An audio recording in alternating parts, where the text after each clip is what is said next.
Hi friends, Satish from Cartoon Digit NPSC. So இன்றைக்கி நம்ம பார்க்க போகிற கரண்ட் அஃபேர்ஸ் வந்து 11th January. ஸோ அதோட பிடிஎஃப் வந்து டிஸ்கிரிப்ஷனில் டவுன்லோட் பண்ணிக்கோங்க. ஸோ ஃபர்ஸ்ட் வந்து appointments. Head of Google cloud Asia Pacific ரீஜனுக்கு வந்து கரண் பாஜ்வா வந்து அப்பாயின்ட் பண்ணியிருக்காங்க அஸ் அ ஹெட்டாக. இது வந்து இந்தியாவில் கூகுளோட எம்டியாக இருந்தாங்க. ஸோ இப்போ ஏஷியா பசிபிக் ரீஜனுக்கு ஹெட்டாக அப்பாயின்ட் பண்ணியிருக்காங்க. ஸோ அடுத்து மெயின் டாபிக் உள்ள போயிடலாம். So social issue unemployment. So India's unemployment rate 9.06% சொல்கிறாங்க. இது சொல்கிறது யாருன்னா centre for monitoring Indian economy CMIE அவங்க சொல்லியிருக்காங்க. 9.06% இருக்குது. அதுலேயும் வந்து ஸ்டேட்ஸை பொறுத்த வரைக்கும் லிஸ்ட்டு பார்த்தோம் அப்படின்னா ஹரியானா தான் ஹையஸ்ட்டில் இருக்குது அன்எம்ப்ளாய்மெண்ட் ரேட்டில் 32.5%. இதே வந்து லீஸ்ட் வந்து எதுனா ஒடிசா தான். ஸோ அதுக்கு பின்னாடி யார் இருக்குன்னா தமிழ்நாடு 0.5%. ஸோ இது ரெண்டுமே important. Haryana highest, Odisha least, தமிழ்நாடுடையது வந்து 0.5. இந்தியா அன்எம்ப்ளாய்மெண்ட் ரேட் வந்து 9.06%.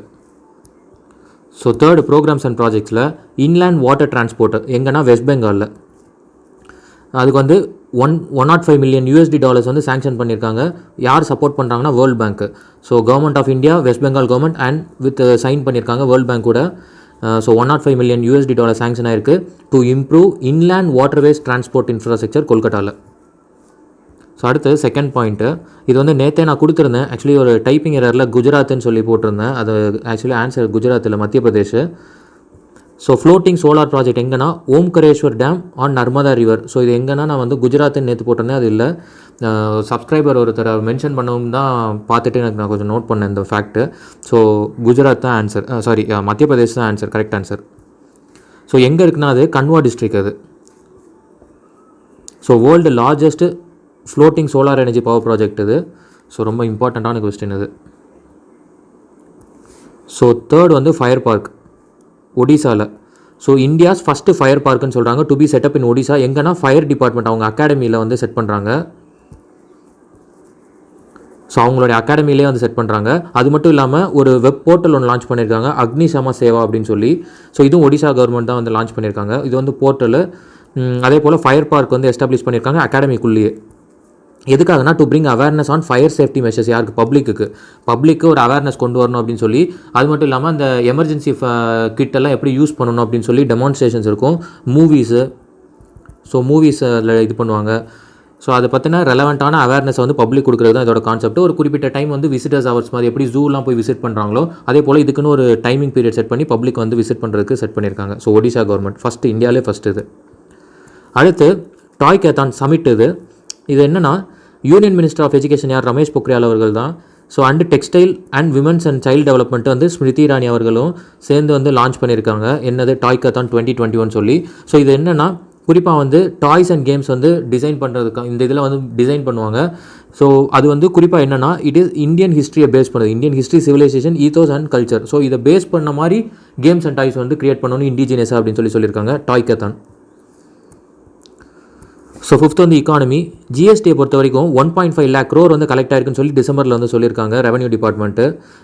ஸோ இதில் வந்து 12% வந்து ஹையர் தென் லாஸ்ட் இயர்னு சொல்லியிருக்காங்க. இப்போ இந்த வருஷம் கலெக்ட் ஆகிருக்க ரெவன்யூ அந்த 1.5 lakh crore வந்து 12% அதிகமாக இருக்குது லாஸ்ட் இயரில் வந்து கலெக்ட் ஆன அமௌண்ட்டை விட.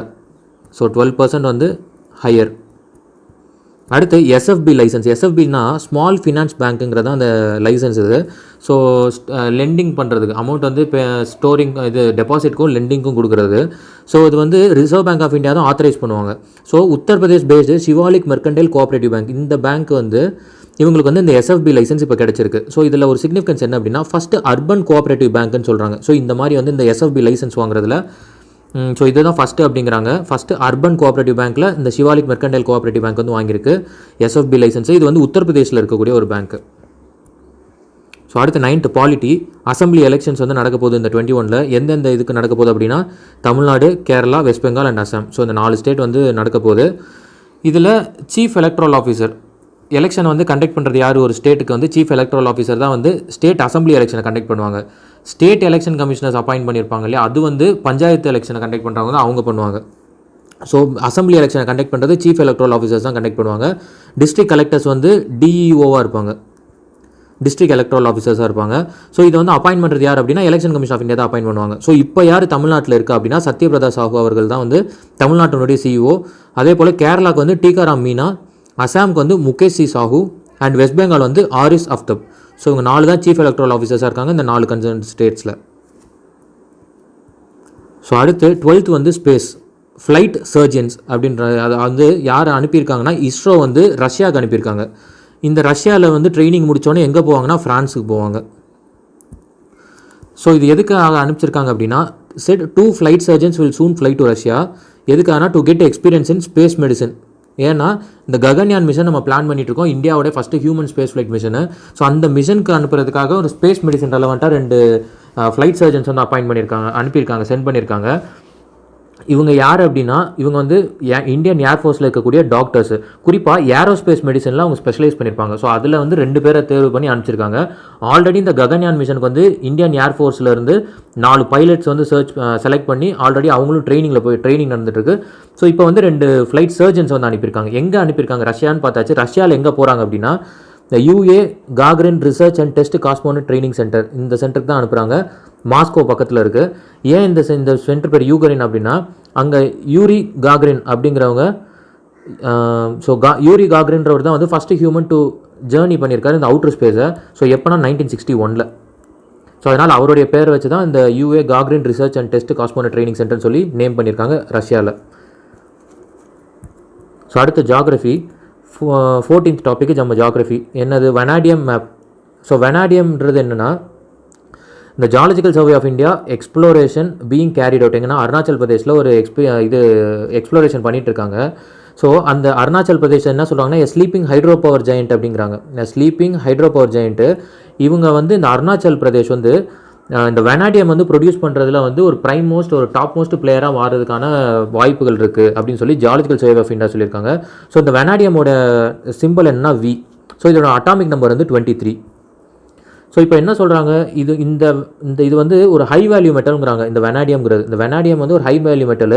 இது எதுக்காக யூஸ் பண்ணுறாங்கன்னா ஸ்டீலையும் டைட்டானியமும் ஸ்ட்ரென்தனிங் பண்ணுறதுக்காக இது யூஸ் ஆகுது இந்த வெனாடியம். ஸோ ரொம்ப இம்பார்ட்டன்ட்டு தான். ஜாகிரஃபி ரெலவெண்ட்டாக கேட்கலாம், இல்லை கெமிஸ்ட்ரி ரெலவெண்ட்டாக இந்த ஃபேக்ட்ஸை கேட்கலாம். அடுத்து NDRF national disaster relief force, நம்ம இந்தியாவில் இருக்கக்கூடிய national disaster relief force. So இவங்க வந்து இந்தியா வந்து என்ன சொல்கிறாங்க, could be soon part of a United Nation mandated international disaster rescue operation. So United Nation சார்பில் எங்கேயாவது வந்து ஒரு டிசாஸ்டர் இருக்குது, அவங்க வந்து ஒரு ஏஜென்சி எங்கேயாவது அனுப்பணும் அப்படின்னா அப்படி வந்து ஆல்ரெடி ஒரு 90 ஏஜென்சிஸ் வந்து அவங்க ரெகக்னைஸ் பண்ணியிருக்காங்க இன்டர்நேஷனல் லெவலில். ஸோ இப்போ இந்தியாவும் ரெகக்னைஸ் பண்ண போகுது அப்படின்னு சொல்லுவாங்க. இப்படி ரெகக்னைஸ் பண்ணுறதுனால நமக்கு என்ன பெனிஃபிட் அப்படின்னா, ஏதாவது ஒரு டிசாஸ்டர் இருக்குது, யுனைடெட் நேஷன் யாராவது ஒரு ஃபோர்ஸ் அனுப்பணும் அப்படின்னா இப்போ இந்தியன்ஸை வந்து அனுப்புவாங்க, நம்மளோட நேஷனல் டிசாஸ்டர் ரிலீஃப் ஃபோர்ஸை அனுப்புவாங்க. ஸோ ஒரு இன்டர்நேஷனல் ரெகக்னிஷன் தான் இது. ஸோ இது வந்து இப்போ இந்த இயரில் இப்போ கொடுக்க போகிறாங்க அப்படின்னு சொல்லியிருக்காங்க. இது யார் கொடுக்க போகிறா அப்படின்னா சுவிட்சர்லாண்டில் ஹெட் குவார்ட்டர்ஸாக இருக்கக்கூடிய இன்சராக் அப்படிங்கிறதான் கொடுக்க போகிறாங்க. அதாவது international search and rescue advisory group, international search and rescue advisory group இவங்க தான் கொடுக்க போகிறாங்க.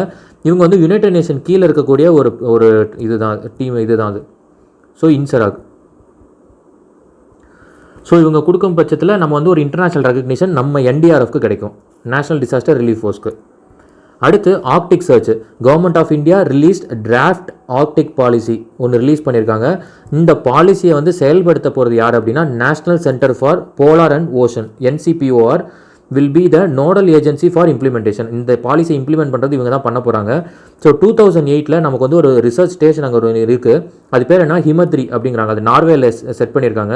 ஸோ இந்த ஆர்க்டிக் வந்து ரிசர்ச் பண்ணுறதுக்கு நம்ம நேற்று என்ன பார்த்தோம், அண்டார்டிக் பார்த்தோம். அதுவும் வந்து என்ன 40th எக்ஸ்பெடிஷன் வந்து லான்ச் பண்ணியிருக்கிறது யார், NCPOR தான் லான்ச் பண்ணாங்க, நம்ம நேற்று பார்த்தோம். இதே போல் இங்கே ஹிமத்ரிங்கிறது வந்து இங்கே ஆர்க்டிக்கில் இருக்கக்கூடிய ஒரு பேஸ் ஸ்டேஷனு. இதே நம்ம இங்கே அண்டார்டிக்கில் நேற்று என்ன பார்த்தோம், பாரதி, அப்புறம் வந்து கங்கோத்ரி, அது தக்ஷின் கங்கோத்ரின்னு சொல்லுவாங்க, பாரதி தக்ஷின் கங்கோத்ரி. ஸோ தேர்டு வந்து என்ன பார்த்தோம், Maitri. So Bharati, Gangotri and Maitri. So இது 3 வந்து அங்கே அண்டார்டிகாவில் இருக்கிறது. ஹிமத்ரிங்கிறது வந்து ஆர்க்டிக்கில் இருக்கிறது. So research station.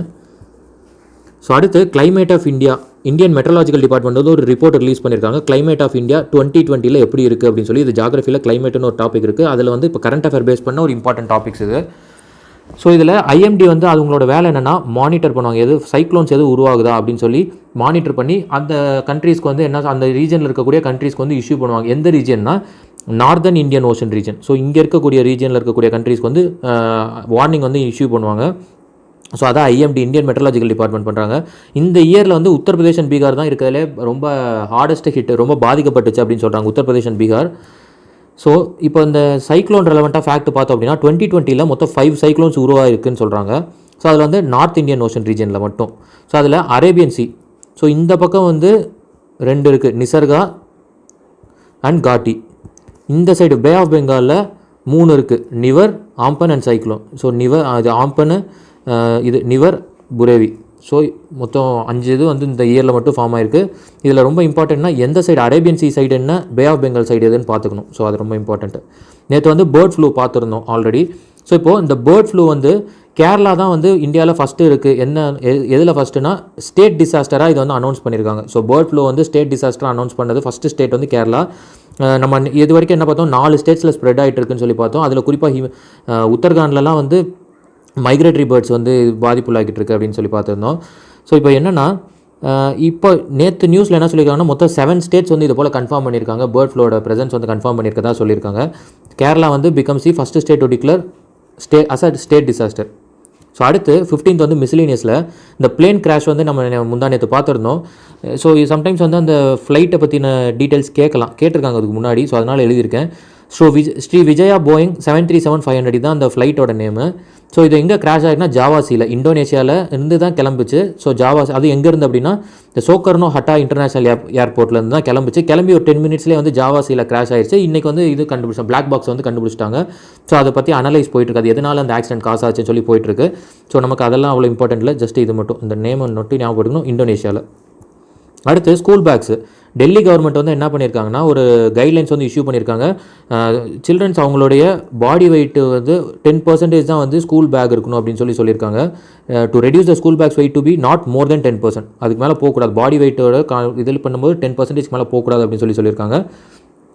ஸோ இதுக்கு முன்னாடி வந்து இந்த ஸ்கூல் பேக்ஸோட வெயிட்டை கம்மி பண்ணணும்னு சொன்னது வந்து ஆந்திர பிரதேஷ் தான். அடுத்து IFFI, இது நம்ம ஆல்ரெடி பார்த்துட்டோம். 51st international film festival of India எங்கே நடக்க போகுது, கோவாவில் நடக்க போகுதுன்றதை நம்ம பார்த்தது தான். பட் இப்போ என்னன்னா பாப்லோ சீசருங்கிறவர் வந்து அர்ஜென்டினாவை சேர்ந்தவர். அவர் வந்து என்ன பண்ணியிருக்காங்கன்னா இன்டர்நேஷனல் ஜூரியோட ஹெட்டாக அப்பாயின்ட் பண்ணியிருக்காங்க இந்த ஃபெஸ்டிவலுக்கு. ஸோ பாப்லோ சீசர் அர்ஜென்டினாவை சேர்ந்தவர். அடுத்து 4th வந்து நியூ பார்ன். என்னது நியூ பார்ன்னா யூனிசெஃபில் என்ன அனௌன்ஸ் பண்ணியிருக்காங்க, இந்த நியூ இயர் 2021 ஜான்வரி 1 மொத்தம் 3,71,504 குழந்தைகள் வந்து பிறந்திருக்கதா சொல்கிறாங்க. அதில் இந்தியா வந்து எவ்வளோ இருக்கிறதுல இந்தியா தான் ஹையஸ்ட் அப்படின்றாங்க. 59,995 பேர் வந்து பிறந்திருக்காங்க, குழந்தைகள் வந்து பிறந்திருக்கு இந்தியாவில் மட்டும். ஸோ இந்தியா தான் ஹையஸ்ட் அப்படிங்கிறாங்க. ஸோ அடுத்து தமிழ்நாடு 2GB டேட்டா பேக் வந்து கொடுக்குறாங்க. தமிழ்நாடு கவர்மெண்ட் தான் அனௌன்ஸ் பண்ணியிருக்காங்க. என்னதுன்னா 2GB mobile data pack daily. So daily 2GB கொடுக்குறாங்க. யாருக்கு கொடுக்குறாங்க அப்படின்னா காலேஜ் அண்ட் பாலிடெக்னிக் ஸ்டூடெண்ட்ஸ்க்கு கொடுக்குறாங்க. எப்போ ஜான்வரிலேருந்து ஏப்ரல் வரைக்கும், ஏன்னா அவங்களுக்கு எக்ஸாம்ஸ் இருக்குது. ஸோ அதுக்காக கொடுக்குறாங்க ஜான்வரி டு ஏப்ரல் வரைக்கும். ஸோ இப்போ இந்த டேட்டா பேக்கை யார் கொடுக்க போகிறா அப்படின்னா ELCOT, electronics corporation of Tamil Nadu limited. இந்த எல்கார்ட் தான் கொடுக்க போகிறாங்க. ஒரு டேட்டா கார்ட்ஸ் கொடுத்துருவாங்க. அந்த கார்டை வச்சு யூஸ் பண்ணி அந்த ஸ்டூடெண்ட்ஸ் வந்து அந்த இதை வந்து எடுத்துக்கலாம். அது டேட்டா பேக் வந்து அவங்க யூஸ் பண்ணிக்கலாம். ஸோ இதுதான் இன்றைக்கி கரண்ட் அஃபேர்ஸ் முடிஞ்சிருச்சு. ஸோ நேற்று என்ன பார்த்தோம், which day to be celebrated as Desh Nayak Diwas in West Bengal January 23. சுபாஷ் சந்திர போஸ் அவர்களுடைய பிறந்த தேதி தான் Jan 23. அது வந்து தேஷ் நாயக்னு சொல்லி டைட்டில் வந்து யார் கொடுத்தான்னு பார்த்தோம், நம்ம ரவீந்திரநாத் தாக்கூர் தான் கொடுத்தாங்கன்னு பார்த்தோம். ஸோ வெஸ்ட் பெங்காலில் சீஃப் மினிஸ்டர் மம்தா பானர்ஜி அவர்கள் வந்து இந்த அவருடைய பிறந்த தேதியை வந்து தேஷ் நாயக் திவாஸ்ன்னு சொல்லி செலிப்ரேட் பண்ண போகிறாங்க. அதை அனௌன்ஸ் பண்ணியிருக்காங்க.